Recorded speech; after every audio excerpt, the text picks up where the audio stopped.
Assalamualaikum warahmatullahi wabarakatuh.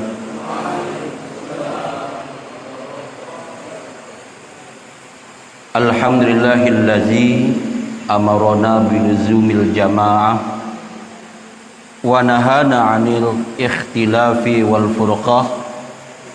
Asyhadu an la ilaha illallah wahdahu la syarikalah wa asyhadu anna Muhammadan abduhu wa rasuluhu la nabiyya ba'da. Allahumma shalli wa sallim wa barik ala nabiyyina wa habibina Muhammadin wa ala alihi wa ashabihi wa man tabi'ahu bi ihsanin ila yaumiddin. Amma ba'd. Para hamba Allah muslimin wal muslimat,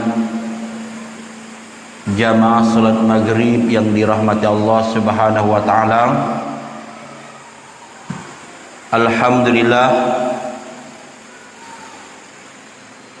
bersyukur kita kehadiran Allah subhanahu wa ta'ala bahwa ini kita masih menggunakan, memanfaatkan waktu setelah kita melaksanakan kewajiban salat maghrib secara berjamaah. Pada kesempatan yang berbahagia ini, sebagaimana yang kita lazimkan, terjadwal kita melaksanakan talabul ilmi yang pada malam hari ini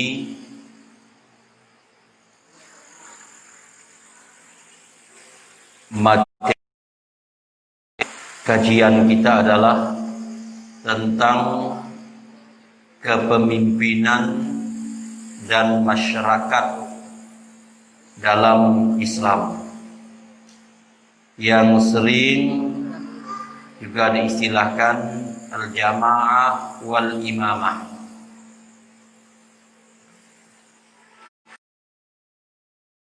Pada malam hari ini, sebelum kita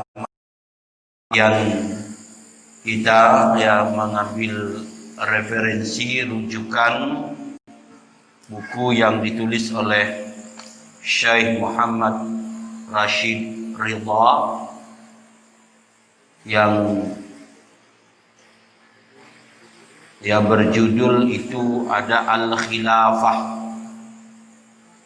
Kami sampaikan kembali bahwa buku ini ditulis salah satu bentuk keprihatinan Syekh Muhammad Ridha dan juga sekaligus reaksi beliau terhadap runtuhnya Turki Utsmani, yang merupakan salah satu bentuk kesentralan kepemimpinan umat Islam. Walaupun Daulah Utsmaniyah pada waktu itu dikatakan sebagaimana yang diisyaratkan oleh hadis, yaitu berbentuk mulkan, berbentuk kerajaan. Tetapi kekuasaan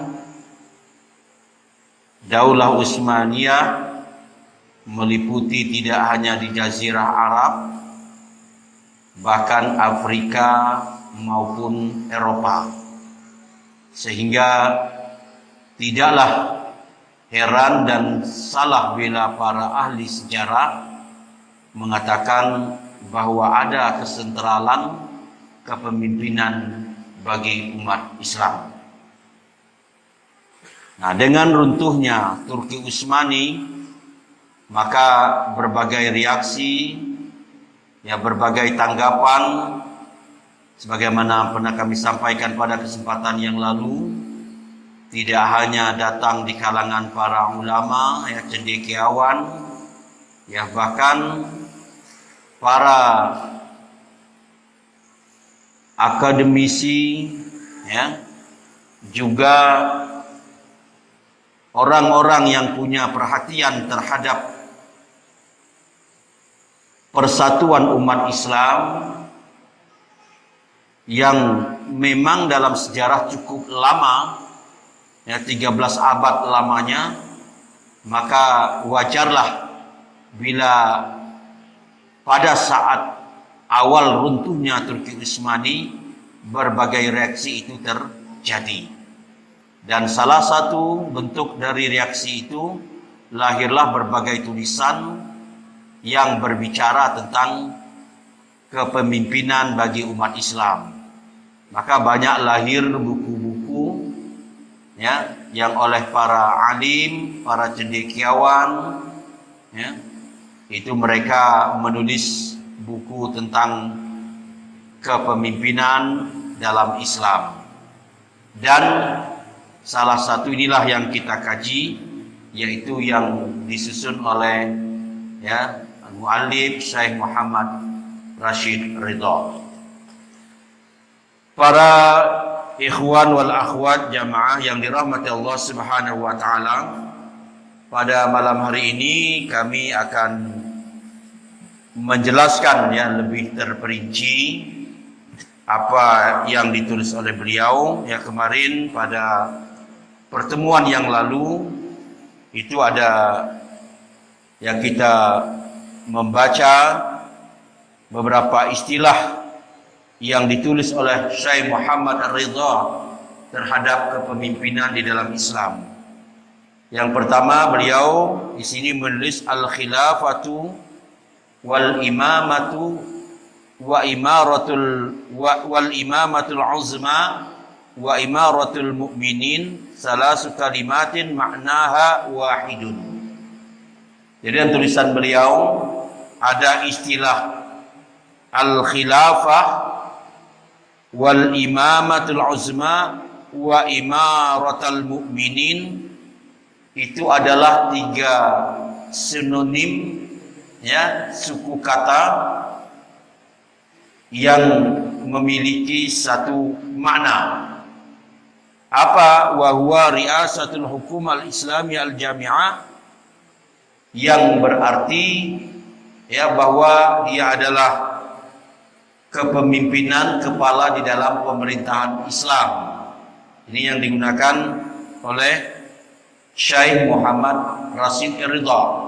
Artinya kepemimpinan tertinggi, ya, dalam pemerintahan Islam. Ini 3 istilah. Ya, kalau subjeknya itu berarti al-khalifah atau al-imam atau amirul mukminin. Ini memiliki makna yang sama, tetapi dalam penggunaannya, ya, di dalam sejarah Islam itu berbeda-beda masa penggunaannya. Nah, ini yang akan kita sampaikan, ya, sebagai penjelasan apa yang diistilahkan oleh Syekh Muhammad Rashid Ridha, ya. Dan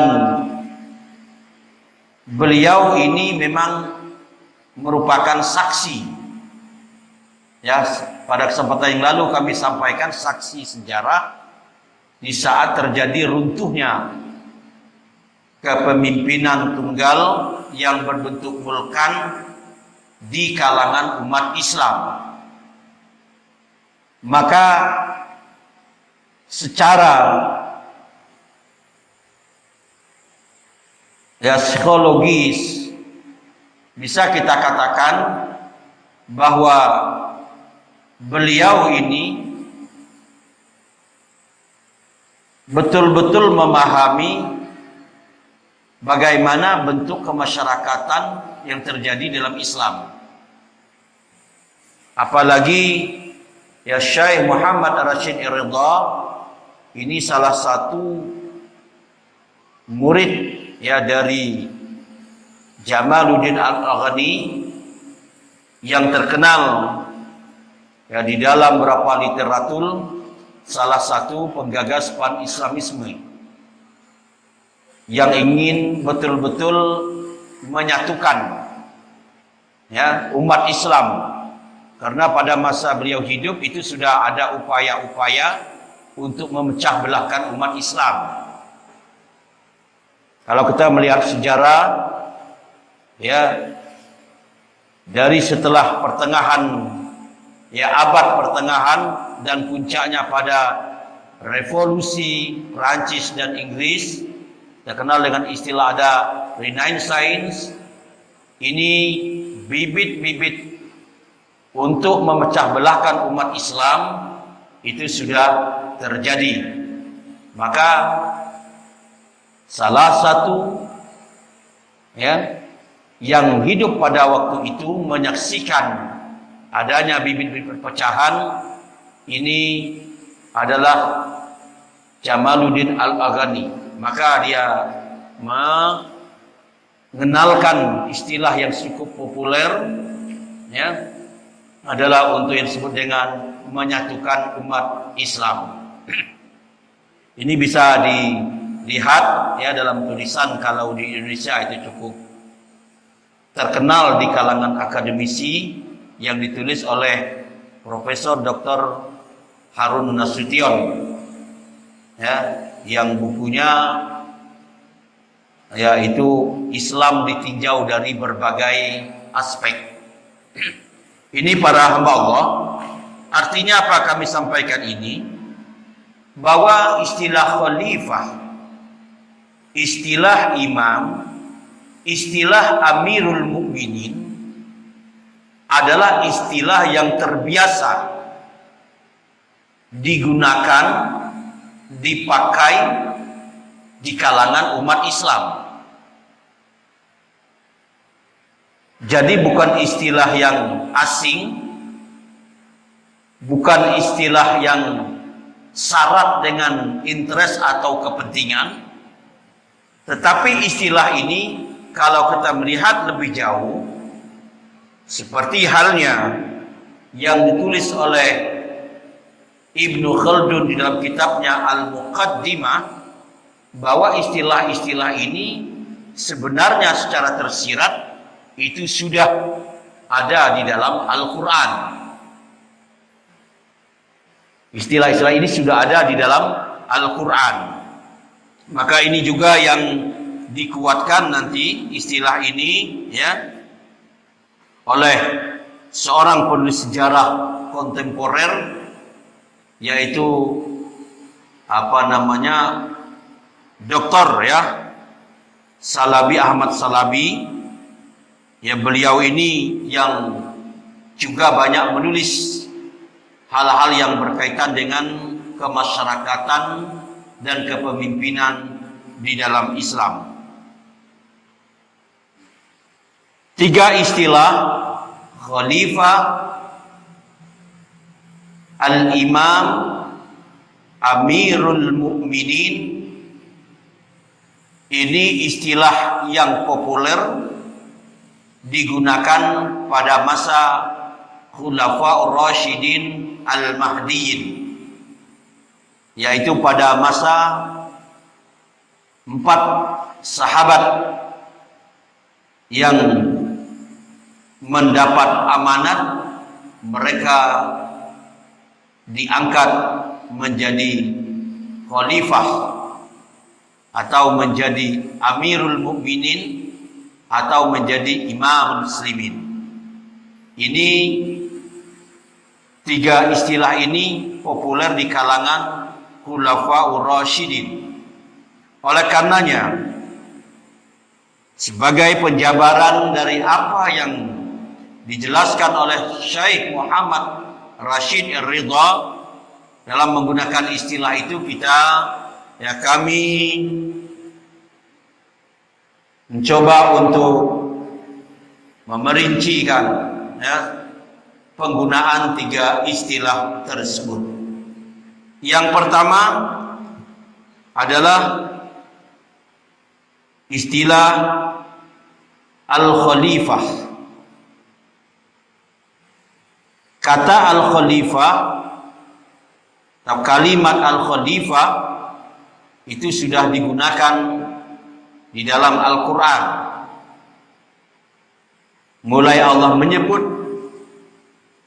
awal keberadaan manusia di muka bumi, yaitu Nabiullah Adam alaihissalam, itu sudah digunakan istilah khalifah. Dan pada puncaknya di dalam Al-Quran, istilah khalifah ini sebagai bentuk kepemimpinan bagi suatu masyarakat, itu Allah gunakan penyebutan terhadap Nabiullah Daud alaihi salam. Ini sangat jelas bahwa Nabiullah Daud, di samping beliau seorang nabi, maka penyebutan beliau ini adalah sebagai seorang khalifah yang pada waktu itu memang beliau memimpin kaumnya. Nah, kemudian istilah khalifah ini berlanjut, yaitu pada masa pengangkatan sahabat mulia Rasulullah sallallahu alaihi wasallam, yaitu Abu Bakar As-Siddiq radhiyallahu anhu. Maka sebagai pengganti dalam hal kepemimpinan, bukan dalam hal kerasulan, karena memang kedudukan Rasul itu tidak tergantikan, tapi dalam hal kepemimpinan umat Islam, maka Abu Bakar As-Siddiq itu dipanggil dengan Khalifatul Rasul, sebagai pengganti Rasulullah sallallahu alaihi wasallam dalam hal kepemimpinan terhadap umat Islam. Hal inilah yang dikuatkan oleh sejarawan yang juga seorang sosiolog, ya, Imam Ibn Khaldun, di dalam kitabnya Muqaddimah, bahwa beliau mengatakan adapun istilah Khalifatul Rasul yang dipakai pada sahabat Abu Bakar radhiyallahu anhu ini merupakan sebagai pengganti yang terhadap, ya, pengganti Rasulullah sallallahu alaihi wasallam di dalam memimpin. Beliau katakan, ya khulufun nabiyya fi ummatihi.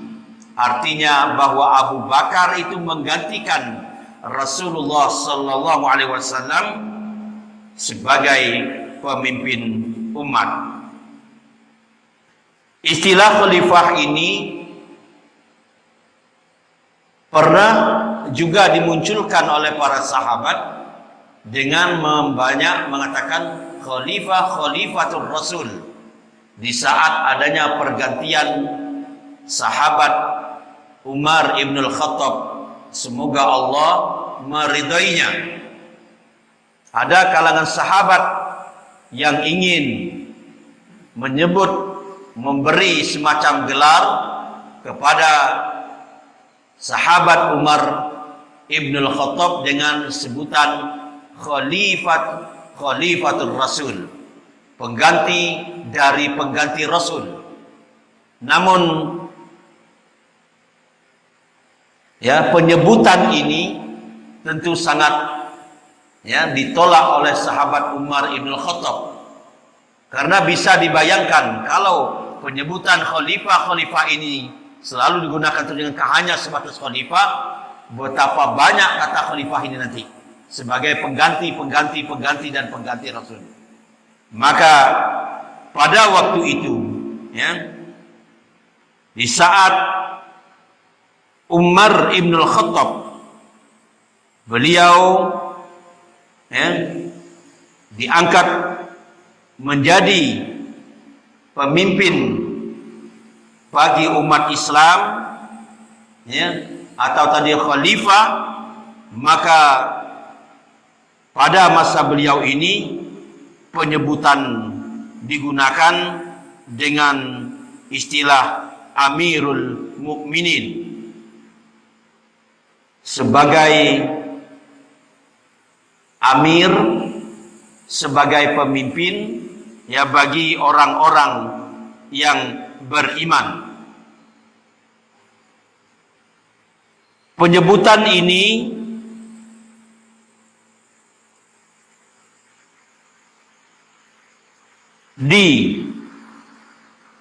diberikan, ya, kepada Khalifah Umar ibn al-Khattab dan tidak digunakan sebelum beliau. Jadi khalifah yang pertama kali menggunakan gelar atau sebutan dengan Amirul Mukminin adalah Khalifah Umar ibnul Khattab. Hal ini sebagaimana, ya, yang dijelaskan di dalam, ya, kitab At-Tabaqatul Kubra, ya, oleh Imam Ibnu Sa'ad, ya, beliau menulis bahwa, ya, ada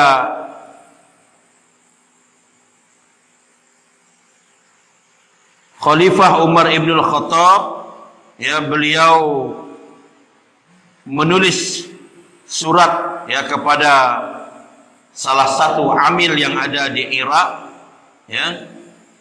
Kemudian beliau meminta kepada keduanya, ya, yaitu yang bernama Walid bin Rabi'ah dan Adi bin Hatim.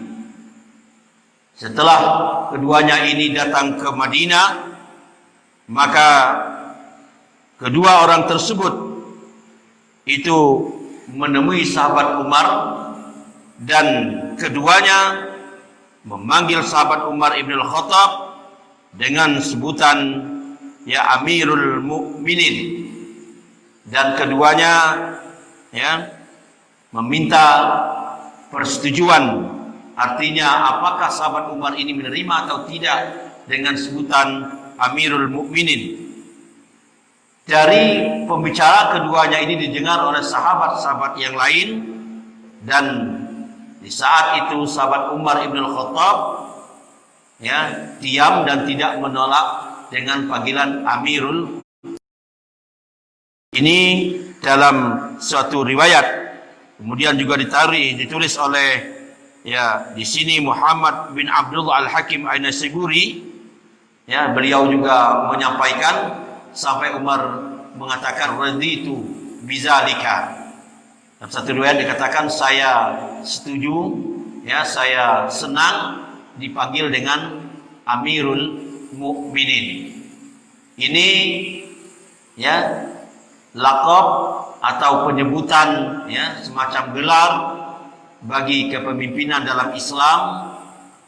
Yang pertama tadi khalifah, kemudian yang kedua adalah sebutan Amirul Mukminin. Kemudian yang ketiga kita kenal dengan istilah yang disebut dengan Al-Imam, ya. Nah, penyebutan Al-Imam, ya, sudah ada di dalam Al-Quran. Banyak ayat-ayat yang menjelaskan tentang penyebutan imam, dan yang lebih transparan sebagaimana yang dituliskan oleh, ya, Dr. Ahmad Salabi, ini penyebutan Al-Imam dimulai dari kepemimpinan Nabiullah Ibrahim alaihi salam, ya. Di saat beliau itu, ya, menjawab dengan kesuksesan, ketabahan dan keberhasilan beliau dalam menghadapi berbagai ujian, lalu Allah menyebutkan inni ja'iluka lin-nasi imama, qala wa min zurriyyati. Di saat Allah mengatakan ya wa idzibtala Ibrahim rabbuhu bi kalimatin fa'tamahun qala inni ja'iluka lin-nasi imama. Ini penyebutan imam. Dan kita melihat penyebutan ini populer di kalangan Khulafaur Rasyidin, yaitu panggilan terhadap khalifah yang keempat, yaitu Imam Ali bin Abi Thalib radhiyallahu anhu. Maka digunakan istilah al-imam. Walaupun istilah al-imam ini memang terjadi pembicaraan yang dilakukan oleh dua kelompok ya, yang cukup besar di kalangan umat Islam. Kita kenal dengan istilah ya, kita sebagai Ahlus Sunnah wal Jamaah. Ada juga kelompok yang menamakan diri sebagai Syiah. Sehingga pemahaman makna al-imam ini terjadi variatif. Di kalangan orang Syiah, maka al-imam ini adalah kepemimpinan yang maksum. Kemudian di kalangan Ahlus Sunnah wal Jamaah, maka istilah imam ini memang ini yang dipakai oleh sahabat Ali bin Abi Thalib, yang beliau juga salah satu sahabat yang dijamin oleh Allah melalui lisan Rasulnya penghuni surga. Namun di kalangan dua kelompok ini, istilah imam ini kemudian dipakai di kalangan dalam beberapa literatur yang kita baca ya. Ini bagi penerus ya kepemimpinan Ali bin Abi Thalib, dan bagi mereka imam ini adalah sesuatu ya yang terhindar jauh dari segala dosa dan itu dianggap maksum. Berbeda di kalangan kita yang Ahlus Sunnah wal Jamaah yang tetap mengartikan imam ini sebagai pemimpin. Bisa jadi kepemimpinan dalam arti imam ini ia mengarahkan kepada perbuatan dosa sebagaimana disyaratkan oleh Al-Quran. Kemudian juga ada imam yang mendapat petunjuk. Dan sebagai imam bagi kaum muslimin, maka kecenderungan pemahaman para ahli sunnah wal jamaah adalah yang mereka dibimbing dengan petunjuk. Nah, inilah para hamba Allah yang dirahmati Allah Subhanahu wa taala. Apa yang diistilahkan oleh Syekh Muhammad Rashid Ridha dalam penyebutan al-khilafah, al-imamatul uzma wa imaratul mu'minin. Tiga istilah ini sebenarnya sudah dipopulerkan oleh para ahli sejarawan, dan itu digunakan dalam penyebutan 4 khalifah, yaitu Khulafaur Rasyidin Al-Mahdiyin. Artinya apa para hamba Allah? Kalau kita berbicara konteks kepemimpinan dalam Islam, maka tiga istilah ini bukan istilah yang asing, istilah yang langka, istilah yang baru, istilah yang sengaja dipopulerkan, tetapi itu adalah bagian dari istilah-istilah yang sudah digunakan Al-Quran dan diteruskan oleh para Khulafaur Rasyidin Al-Mahdiyin. Hal inilah yang diisyaratkan oleh baginda Rasulullah Sallallahu Alaihi Wasallam. Kenapa kita harus berpegang kepada Al-Quran, kepada Rasulullah SAW hadis, dan juga kita diperintahkan untuk mengikuti jejak yang disebut oleh Rasulullah SAW, yaitu Khulafaur Rasyidin Al-Mahdiyin. Alaikum bisunnati wa sunnatil Khulafaur Rasyidin Al-Mahdiyin, tamassaku biha wa addu bin nawajid. Inilah salah satu di saat kita berbicara tentang kepemimpinan dan kemasyarakatan di dalam Islam, maka tolak ukur yang paling ideal adalah apa yang diisyaratkan oleh Al-Quran, dicontohkan oleh Rasulullah Sallallahu Alaihi Wasallam, dan dilanjutkan oleh para khulafaur rasyidin al-mahdiyyin.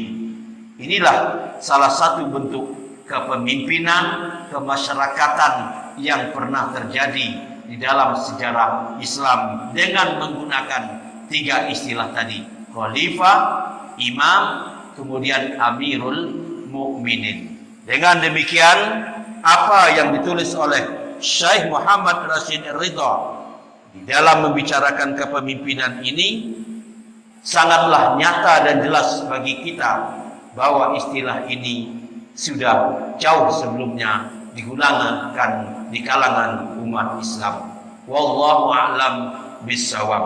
Demikianlah penjelasan memerinci apa yang ditulis oleh Syekh Muhammad Rashid Ridha, di mana beliau mengartikan 3 istilah itu dengan makna yang sama, yaitu kepemimpinan bagi pemerintahan di dalam Islam. Mudah-mudahan dengan kita melihat berbagai fakta yang ada dalam sejarah peradaban umat Islam, maka semakin jelaslah kita bagaimana Islam mengatur kemasyarakatan dan kepemimpinan bagi umat manusia, sehingga kekuatan kemuliaan Islam tetap terpelihara dan terjaga. Demikian, mari kita akhiri dengan membaca doa kafaratul majlis. Subhanaka Allahumma wa bihamdika asyhadu an la ilaha illa anta astaghfiruka wa atubu ilaika. Demikian, assalamualaikum warahmatullahi wabarakatuh.